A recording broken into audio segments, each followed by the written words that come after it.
What the This is Foxboro's Fortress, your home for all the latest on the New England Revolution. Brought to you by Leading Lights, LLC. Hello and welcome back everyone to Foxboro's Crumbling Fortress, your home for all the latest on the New England Revolution. Again, I'm Cecil, Kenney. And I'm Raphael, Babchuck. Today, we will break down that absolutely disgraceful performance against Montreal and look ahead into the MLS and recent transfers. Big thanks to Leading Lights LLC for sponsoring this episode. More on them later. For now, let's dive into whatever that was. Does anyone want to talk about this game, Raphael? We're going to have to talk about this game. God. Back to the 4-2-3-1. Porter goes with Almsberg replacing the suspended Ceballos. Great. I love how we came back to the formation that obviously benefited so well. That went phenomenal. And at the start of the season. So obviously, Caleb Porter was like, let me use this formation that didn't work for me before. We'll see how it goes. And maybe he was trying to test it out against a poor MLS team. So we should obviously beat the poor MLS team. Correct, Cecil? Correct. So we obviously did win, right? No, we did not. Appreciate you answering for me. Yeah. Yeah, there are no words to describe the emotions that went through me at the end of that game. I decided to stay after. I was like, I didn't watch that game. I watched the game. I didn't go to the game. You went to the game. Yeah. I watched it on the couch on that. Apple TV and was extremely saddened by the result. I was extremely saddened by just the way we played the game. That was terrible. Just everything that happened during the game. It was a pathetic performance. I'm gonna hop into my one good, one bad because I kind of tied it into all this. My good is that Chunkali scored and Cappy assisted. Yeah. I want to say, first of all, I thought that was a great goal. Carlos with a great pass. Great finish by Chonka. Also, 10 minutes later, Chonka decided to shoot the ball from outside the box. At least from my view on the TV, it looked like it went outside the stadium. So he did that last game too. He scored and then he decided to miss an absolute sitter. So I don't know what it is, Chonka. He'll score and then he'll miss in a terrible shot. So I just wanted to bring that up. Appreciate that. Yeah. Moving on to the bad, there's a lot to unpack here. The team had no ideas. We lost the worst team in MLS. Porter is somehow still coach as of Sunday. Olger Escobar trade just bit us in the butt. Bit us. There we go. Bit us in the butt. Take your pick. We played terribly. Campana looked terrible. Porter was just rambling in his post-game presser. Hopefully Yeah. That was disgraceful. He was totally lost. Get the information in there. What information was so different about that game that the team was just so unprepared and couldn't figure it out? Remember, these guys are professional soccer players, professional football players, and they should know how to play the game. If they can't figure that out, what's going on? Yeah. Are they that reliant on Caleb Porter as a coach for this? Are we serious? And then, we had so many chances in this game, which is basically proving that we were the better team because we just had so many chances. We had just more better players. We'll go to the stats in a minute, but then, all these things. We just couldn't do anything with it. Yeah. It was pathetic. It was. And then Caleb Porter's still coach. Did I mention that? Yeah, Caleb Porter's still the coach. God. My problem is that we'll come here, we'll sit here, and then we'll not all fans, not just me, Cecil right here, and obviously complain about Caleb Porter because Caleb Porter is a disgraceful manager. He should not be our coach. Hopefully, anytime. I hope I look at my phone after we start recording this and he's fired. But I also want to put the blame on the players because it's not just Caleb Porter. He's not on the pitch. He's giving the players the ideas, which obviously he gives us none. But at least he's, he's the manager. He has a role in the team. Every single player out there, even Carlos, was just absolutely abysmal. There was not one good thing from that game. Yeah, the pass was great. That was the first 3 minutes, and yet we decided to give up 3 unanswered goals. We look horrible for the whole game. It's disgraceful. Campana had this header where he just completely missed the ball. It was like another sitter. It was right there. He missed the ball. Campana was poor. The team was poor. And we can't just blame this on Porter. We have to blame this on the players. Horrible performance by the team, the manager, the organization. There has to be something. There has to be something, right? And then I'm going back to my Olger Escobar point and how we traded him away for $125K in GAM. We traded him to Montreal. He never made an appearance for the first team. He was balling out for the B team. We trade him away to Montreal. He doesn't play for the first bit. He balls out at the Gold Cup. Gold Cup, yeah. There we go. And then he comes off the bench, gets a yellow, sure, but then he scores a goal against us. He looked great out there. He was fiery. He looked good. And if this was Bruce's team, I believe Olger would have immediately gotten that team. He looked great out there. And yes, it's not a great team that he's on, but he's playing a former team. He's playing with that fire, and if he continues that, he's going to be a great player. But then you also got to say, in the post-game thing, there's a lot of Guatemala fans in New England, in Massachusetts. There's a lot of Guatemala fans in the stadium. And so I feel like the Revs, that 17,000-person crowd, was a smaller crowd. Yeah. When Olger Escobar came on, a solid chunk of them turned to Escobar as the focus and not the Revs. But then 125K in game. That one goal is worth more than 125K in game. Yeah. That was a terrible trade, and it's coming back to bite us now. He could have been, the guy who instead of Jackson Ewell. Yeah. What would you rather, Olger Escobar or Jackson Ewell? Definitely not Jackson Ewell. Glad we all agree. I feel even if, let's say we kept on to him and we have Caleb Porter in the system, what does he do? Because Caleb Porter just diminishes the players. And, obviously I said before it's the players' fault too, but we can't just say Caleb Porter's done nothing wrong. Caleb Porter has to immediately get out of the team, get out of the organization. But our players as a whole, these are his players. He was like, all right, let's sign all these players. This is a completely new team from last year. If you look at the poster of players from last year, there's 7 of them remain, 9 I want to say. And he has this whole new team. He picked them all out. Some of his former players. And where are they sitting right now? Not even close to the playoffs. There's no way we make the playoffs now. It's an abyss. It's just terrible. We still can make playoffs. Are we going to make playoffs? No. Mathematically, we can. I don't think any Revs fan in their, healthy mind is going to say, I think we're going to do it. Because in this performance versus Montreal is the worst team in MLS by, they have 18 points to their name. They fired their coach 3 weeks into the season. 5 games in or something. It was 3 or 4 games in the season, and it was after they made they were the 9th seed in the East. 4 games in, what? It's a terrible. They just came out with a statement from the team saying that we're undergoing a rebuild. Yeah, they literally. Yeah, and that's how we kick that off. Yeah. We lose to them 3-1. Yeah, Caleb Porter. They were saying he's having this revamp with the team. They're entering the last third of the season. They're ready to revamp the team. He's having this whole fiery speech, having this all these things. Revamp the team. Montreal, obviously, they had a statement saying we're gonna be better. At least they said something. Had the Revolution put out a statement saying, we're sorry to the fans? Why would people keep signing up to be season ticket members, buy tickets to the games? You say people focus on, Escobar when he came into the stadium. I would too. Why would I care about the team that is performing so, horrific? Horrific. Yeah, horrific. It was terrible. Stomach turning. Going on to the stats. First team I mentioned is the Revs. Second team I mentioned is Montreal. Revs did win in possession 62-38. We had 19 shots to their 11. Only 4 of those were on target compared to Montreal's 5. That's not great. Yeah. That's not great. And then we had 1 big chance, they had 2. We had 8 blocked shots. That is not good. No, that is not good. And then we had 1.37 XG, they had 1.00. They scored 3 with an XG of 1.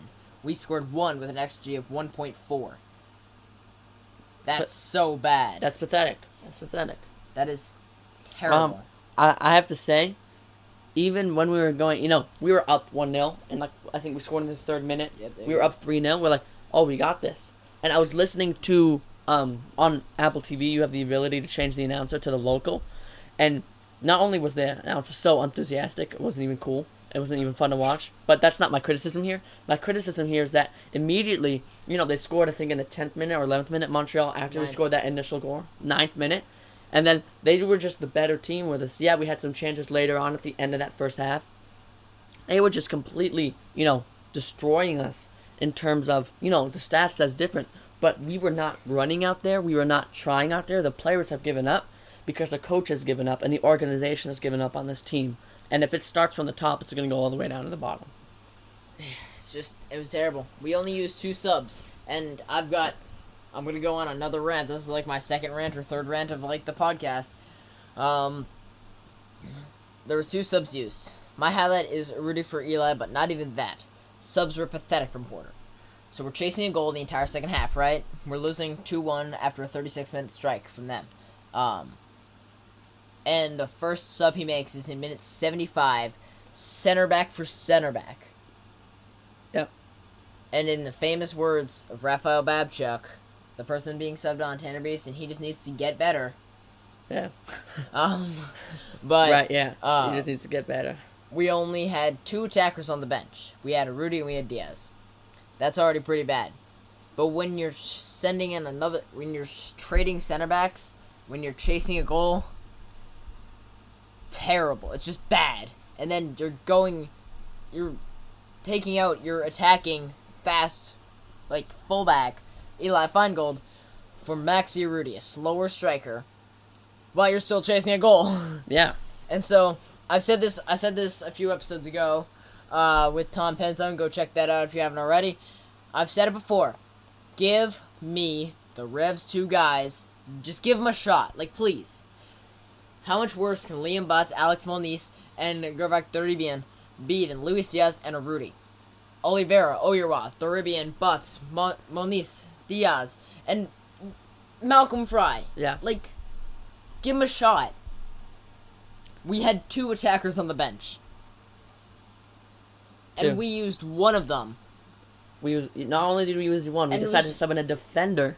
We decided to summon a defender when we're down a goal. We're like, you know what? Let's change the defender because we need to improve our defense. I thought, don't we need to score, Caleb Porter? I'm sorry. When we're down a goal, shouldn't we want to score? He's trying to hang on to that 2-1 loss. Yeah, right. Yeah, he's trying to hang on to the loss. Preserving that goal difference. Preserving that goal difference. 100%. Anyways, and also you gotta remember, when Eli got subbed off, Luca Langoni dropped into where he was playing. No. And Rudy became a second striker. That's like a full wide. You're kidding. Yeah. I saw so much miscommunication. I saw I think it was the first half, when Feingold was leaving the ball for Ivicic to come go on. Ivicic just stood still. And then Feingold had to end up clearing the ball away. And then he was yelling at Ivicic. He's like, Ivicic, what are you doing? That is, like... Tempers were flaring. Yeah, tempers were flaring. And then at the end of the first half, I think Chonkalai wanted the ball, and either Fofana or Ceballos didn't pass it up to him. And then he came, and he was kind of walking towards him. He was just yelling at him. He was like, yeah, I need the ball. Give me the ball. And the tempers were playing in the locker room. People are mad at each other. And, and then Almsberg, one of the defenders, were extremely upset at Almsberg. I think he was the one who didn't play the pass forward. And Chonkalai was the one getting mad at him. There were tempers flaring. We weren't mad at the other team. We were mad at ourselves. But the players weren't taking responsibilities for themselves. They were blaming other players. Feingold was obviously yelling at Ivicic because he wanted him to get the ball. Ivicic stood still. Chonkalai was yelling at, pretty sure it was Almsberg, for not giving the ball over. They were upset because they were losing. But instead of finding what they could do better, they were finding what other people weren't doing. And I think that's where we go wrong.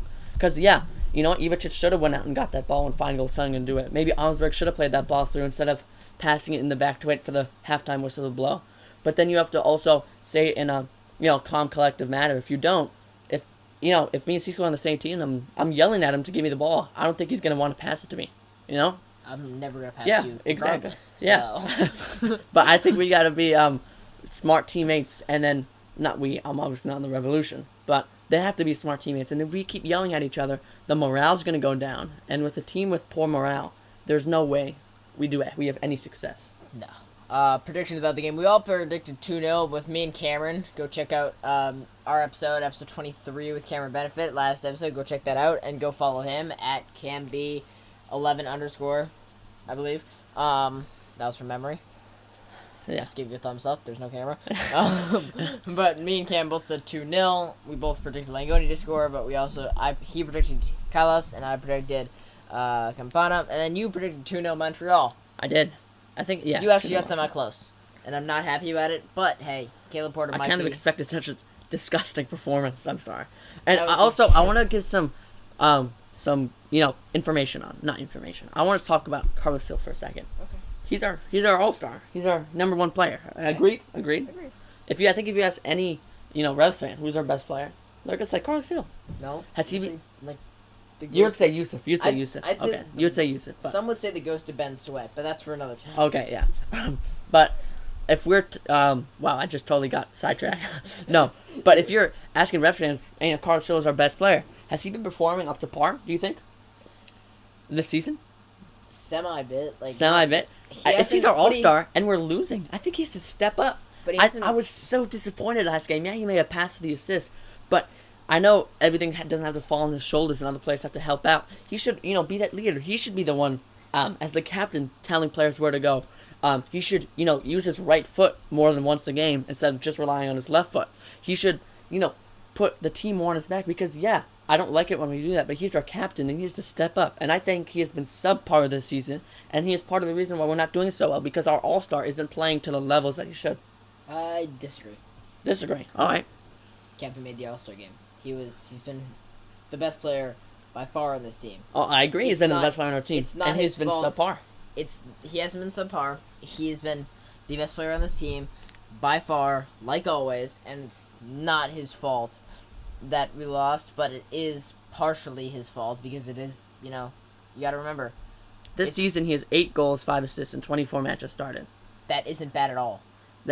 In the past few seasons, he's been, it's not bad for his level. The year before Caleb Porter, he had 7 goals, 6 assists. So under Caleb Porter, he hasn't been that good.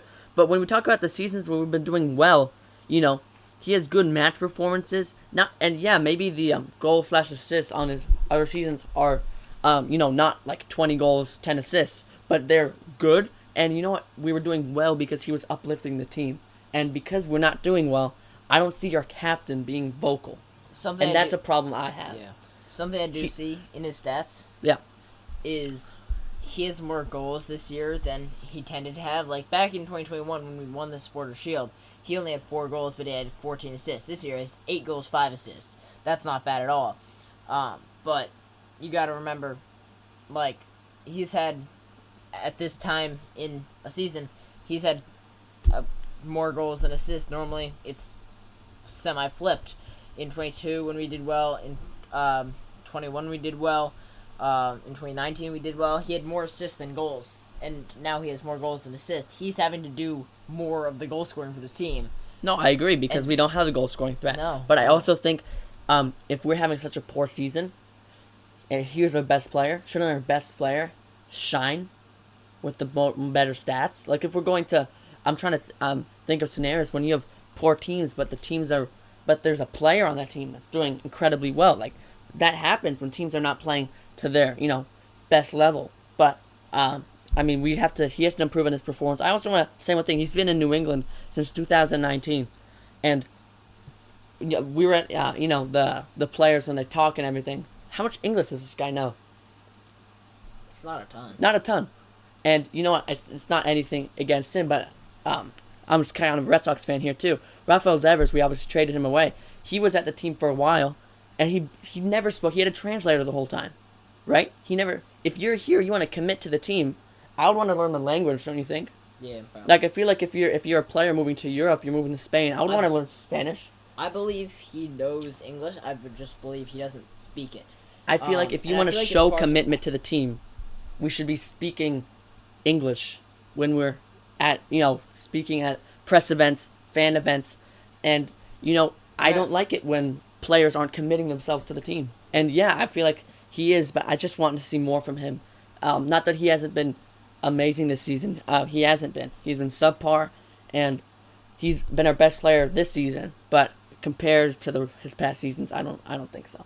I think he's holding up to prior seasons. I feel like part of the reason he's definitely part of the reason we haven't been as good, but it's not entirely his fault. No, I never it was his fault. But I also feel if we're not playing as well, he should be able to step up a little more. Remember, one player cannot change the entire team. Yes, but you're making it sound. If he's the only player that's playing well, shouldn't he be the one with more goals? If he's our star player, he should be the one doing well. He has the most goals in the team. Yeah, he has the most goals in the team. I don't think 8 goals is really good for the Revs haven't been good this year. I agree. You gotta remember that. And I still think we should have. His performances should increase. His performances should increase if we want our team to do well. Carlos Hill has to do well, and he has to do better. I really don't see where you're coming from. He got man of the match against Montreal from But again, he's our best when player. we lost the game. Again, he's our best player, but why would he get man of the match for 1 assist? When I was watching the game, I didn't really see him do anything else. He got 1 assist. He uses his left foot all the time. Uses his right foot maybe twice a game. I don't know. I believe you're being too harsh on Cappy. He's not. It's not like. I think you're being too harsh on. Maybe I'm being negative because of the losses, but I think I feel like it's definitely- been. Hey, take a breath. It's been building up. You gotta remember, we just lost 3-1 to Montreal. And you know this is where it's bad. most of my emotions are coming from. And I I think completely see you. yeah. I feel like it's not completely Cappy's fault, and I think we just gotta it's not completely his fault, and I feel like we return to this next week when we are next Sunday when we are have nothing to do before, and then we have the DC match. We return to this subject then when tempers have flared down. No, I guess. I agree. But yeah, 100%. Yeah, right. I agree with that. Carlos Hill, yes, he's an all-star. Yes, he's our best player, and he's been great. And hopefully we see more from him. That's where I'm gonna end that. Okay. Yeah, that's where I'm gonna end that. Moving on to man of the match, I'm giving it to Chunka. He scored. Kyle Steele had a solid game, but you gotta remember, Alisson Yusuf. Yeah. He didn't have a phenomenal game, but he was still consistent. Yeah. And that's all I care about. Yeah. And who's your man of the match? I feel like you don't need one. Carlos Hill. Okay. Yeah, I know. I said I'm criticizing him. Are He's you still serious? he's our best player. I never said he wasn't. He's obviously our best player. I don't know. I want to see more from him. Not because sometimes when teams aren't good, you got to put that in your back. When Messi was playing in, I want to say 2022 or whatever, when he had Griezmann, terrible form, he didn't have great players. He had how many goals, how many assists? Yes, he's the GOAT. But he's putting the team on his back, scoring goals, scoring assists, and even though the team's not good, the player individually is performing well. Not that Carlos Hill isn't performing well, and subpar for him isn't bad. He's an amazing player. So it's not like this season's been bad for him. But I feel like I want him to get to the levels that he had in 2021, 2023, all these 2022, all these seasons where he was, in my opinion, his best. But he's my man of the match. That's it. Okay. He didn't have an amazing game, but also none of our players did. You got anything else there? Not. All right. We're going to send it over to Leading Lights, our sponsor of the podcast. Unlock the power of your platform data with Leading Lights, experts in transforming raw numbers into compelling benchmarks. Leading Lights helps a variety of companies turn insights into engaging stories that drive growth. Elevate your brand with data-driven content that captivates your audience and sets you apart from the competition with Leading Lights. Visit their website at leadinglights.io to see how you can transform your platform data.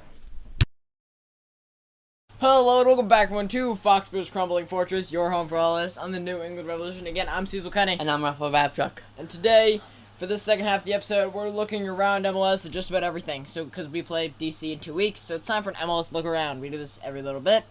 If you haven't been with us for them, it's pretty fun. Team performances, we won't dive too much into this because the transfer window just opened. Team performances, though, Atlanta is terrible, San Diego is good. Yeah. I'll leave it at that. Yeah, LA Galaxy's still not good. Yep. Montreal's terrible. Montreal's terrible. Vancouver, are fine. Pretty good, obviously. The The Revs are terrible. All right. Moving on to those transfers. So, I don't really have it divided up. We'll do the biggest news at the very end of this segment, and then we'll do loan watch and all that stuff. Let's get right into it. Atlanta waived Matheus Klitsch, and they gained their international rush spot. He was at DC last year. He joined this summer, or last winter. Yeah. Kind of surprised by it. He hasn't been great for them, but he's a good player. Mm-hmm. Just kind of surprised they waived him. It's not like a crazy move, but it's like he's a big name player, not like huge, but he's a decently big name player. And he had just got waived, so now he's a free agent. Yeah. Better than Jackson Ewell, so Yeah, definitely better than Jackson. And then they also secured 2 center backs in Miha. Yeah, I want to say that. Miha. Miaj, Miaj. J at the end. He joins from Portugal, and then Juan Barracal joins from Getafe in La Liga. They desperately needed center back help, and so this definitely helps. At least they're trying to do something, unlike your New England Revolution. We'll get to that later. Yeah. They did kind of counteract that, though. Moving into Colorado's segment, they got Noah Cobb from Atlanta, a center back, in on loan. But they also are trying to get Chris Palace's Rob Holding, which is a pretty big move. If he comes to MLS, that'd be pretty cool. Yeah. I don't even think he's 30 yet. I think he's just still 29, which is pretty cool. Yep. I think he'd be a good. He'd be a great player in MLS. Yeah. These are potential replacements for Awazim, who was former Cincinnati center back. He was sent to France. Yeah. They also waived Kevin Cabral. Yeah. Yeah. And remember, the guys, this is just the big news. Nothing crazy. You know what would be crazy? What? If the Revs sign somebody. If the Revs sign someone, that would be crazy. Nice. That would be breaking. That would be headline news. Oh, hold up. Quick freeze. So, we played Montreal, obviously. You want to skip that game. But I was turning on the TV to watch Apple TV, and I saw it was the headline game. You turn it on MLS, and it was Revolution, Montreal. And I'm no way, why would they do this? I forgot it was Friday, and I also forgot no other team was playing at the time we were playing. Of course, it would be the headline game. That was terrific. So, that was terrific. I was no way. We're actually, people think we're good. We're obviously not good. Apple TV was saddened that the only game to show was the Revolution. So New England Montreal. No, New England Montreal. What a game, guys. Yeah. What an incredible, two amazing teams, obviously. Two bits of news about Vancouver as they signed winger Kenji Cabrera, possible solution for losing midfielder Pedro Vite to Pumas. They also lost him this window, but they're also looking to sign Thomas Muller. Yeah. You mean that's a German yeah? No, I didn't sound like that. I kind of just meant yeah, but yeah, I would love to get him too. I would love. Yeah. I would also love to get Rob Holding, like you said, or any player. I'd love to get. That would be cool. Any player would be cool. That'd be cool. Make a signing. Fire Caleb Porter. Ooh, good idea. Yeah. Okay. Yeah. Azil Jackson was sent to Poland from Columbus, and he's been now replaced by Hugo Picard of EAG in France, I think. Hugo Picard looks like a young, good prospect. AZ Jackson, surprised he moved to Poland. Yeah. Yeah. And then this is my favorite move. That isn't a big move so far. You got Christian Capis going back to Dallas after 6 years away from 6 years away from the club. He was an academy player for them, and so I think that Cappy might try and Capis once Capis joins Dallas, and maybe Capis will even become Dallas's Cappy, and then Cappy will try and decappy Dallas's Capis. In the game. Yeah. That's in the Battle of the Cappies. In the Battle of the Cappies. I locked in right there. That was pretty cool. That was pretty cool. Appreciate that. And they also got center back Deedson from OB. You want to move on to those big moves, though? Yeah. You got NYCFC grabbing Elche playmaker Nicolas Fernandez. He's a good player. Yeah. He's going to do well on NYCFC. He just seems like he's going to do well. 100%. You want to take the Miami news? I want to save that for later. Maybe some reviews. We're going to... Right now, I want to say George Campbell sold from Montreal to West Brom. And they still beat us. Yeah. $1.4 million. Pretty decent valuation. Decent? Not decent. Decent. Decent. Not Tanner Beeson. And then, you want to take this next bit of news so I could take the Miami.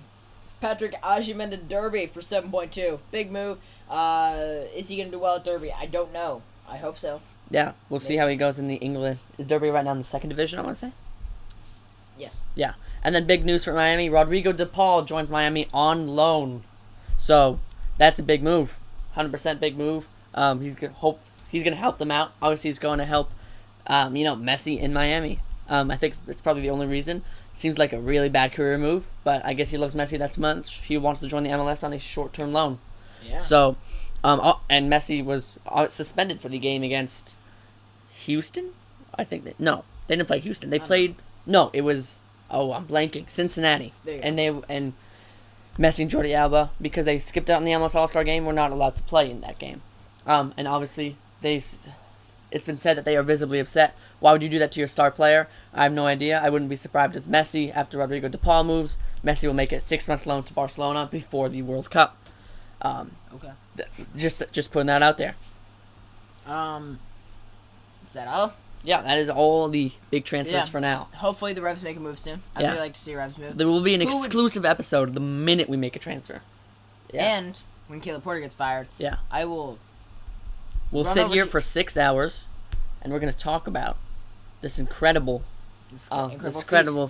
feat. Any transfers you guys think we should do, let us know down below.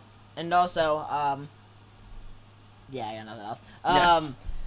Moving on to the Revs with Loan Watch, Jack Paniotu of Hartford Athletic of the USL Championship, still injured. Yeah, hopefully he gets better soon. Really want him to get better. He made the bench after coming back from injury, but hasn't appeared on the bench since.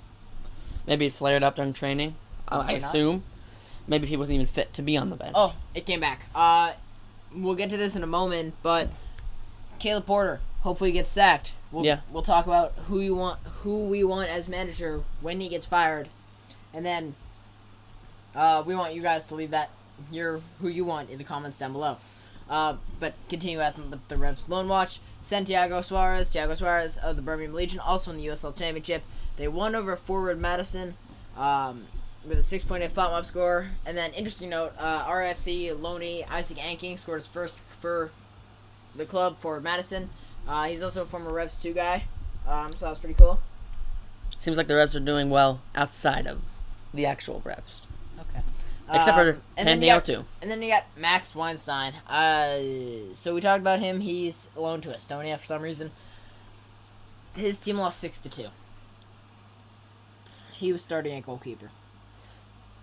So not the best performance. That's all you got to say? Yeah. That it was 6 goals allowed isn't a key figure. They won 3-1 last match. Before that, to Lagri, who are currently 9th. It's a 10-team league. Estonia? Oh, man. They have 13 points. The second to Lagri, who they beat, have 16. And above them to get out of the relegation zone is... Oh, he's not really doing that well, is he? He's played 2 matches. He won 1, he lost 1 6-2. 1-1. So that's fine for now. 6 goal. Caleb Porter, if he was the manager, he'd want to keep that goal difference. If he's down 6-2, he'd probably strategically want to keep that goal difference. Guys, all defenders in. We need them all in. Guys, you have the attackers No scoring. We must keep this goal difference, please. But yeah, it's like if 9th qualifies for relegation. Relegation is 10th, but then you play. It's like the German thing, or other teams how you play the team above you and something like that. Yeah. Thomas Muller. Yeah. Let's do some thoughts on Caleb Porter. So Caleb Porter, as we all know, and sometimes not really love, he is the coach of the New England Revolution. He should get fired. When should he have been fired? Last match. When should he have been fired to start the season? Maybe. Before we hired him? That's a good idea. That is a good idea. But unfortunately, that is not what happened, and he is still the coach as of Sunday at noon, I think. Let's check. Yeah, he's. I don't see anything. No breaking news. Oh. I don't know. Adam Schefter just. Nope. Adam Schefter is just saying that some random Cardinals cornerback, towards ACL. Unfortunate for him. Unfortunate for him. Unfortunate for us because that was not a Caleb Porter firing notification. Unfortunate for both parties at this point. So we are all losing here. Especially that guy who just tore his ACL. Maybe us more because Caleb Porter wasn't fired. I don't know. We can weigh these options. Sucks for both of us. Yeah. We poor. hope you get better, Sterling Thomas. Yeah. And we hope you get fired. Caleb Porter. Who do you want as manager, though? We talked about this a little bit last episode with Cameron Benefit. Go check that out. If I haven't already said that, I think I did. No. Who do you want as manager? What I want as manager? I would love Bruce Arena to come back. I don't think he's going to do bad. Realistically, I think as an interim head coach, Farrell doesn't seem like a bad option. It doesn't sound like a bad option. As an interim head coach, if we're not permanent in, if we fire him today and we're like, here, take the next 10 games, 11 games, I feel like if we put him there, in manager, he doesn't do bad, and he's not our coach, just the interim head coach for now. That would be awesome. And only if he wants to. I don't think he'd want this, but don't guarantee. Say hey, you're not gonna become head coach unless he wants to become head coach. Don't guarantee it. Yeah. Just say hey, you're just gonna be player interim coach.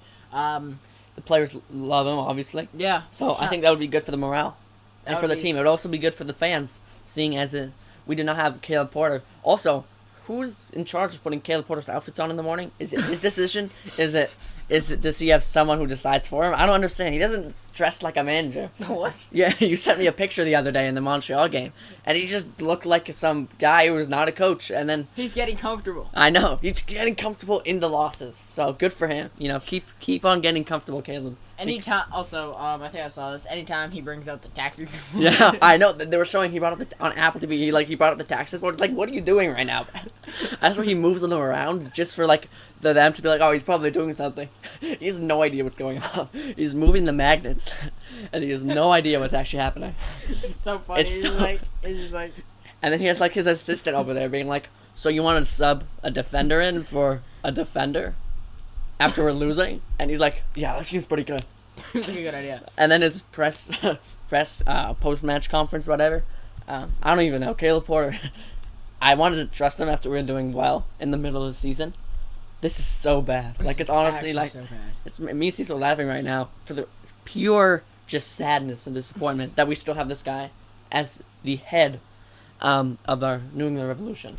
I don't And, know. yeah. I didn't see who posted this, but I found it hilarious.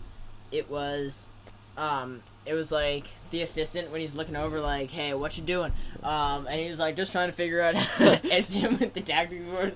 Him with the tactics board trying to. He's like, "Oh, just trying to figure out how to take this loss and then blame it not on the front office and me and just get it completely off of us." And like, I thought it was. Yeah, I thought it that's was quite funny. he has just like nothing. He doesn't. It's just terrible. I find it hilarious and it's awesome. Yeah. Caleb Porter, keep doing your thing with that tactics board. Maybe not with the Revs, but hey, go we'd somewhere love to else. see Yeah. more. Moving on though to final thoughts from viewers and all that stuff.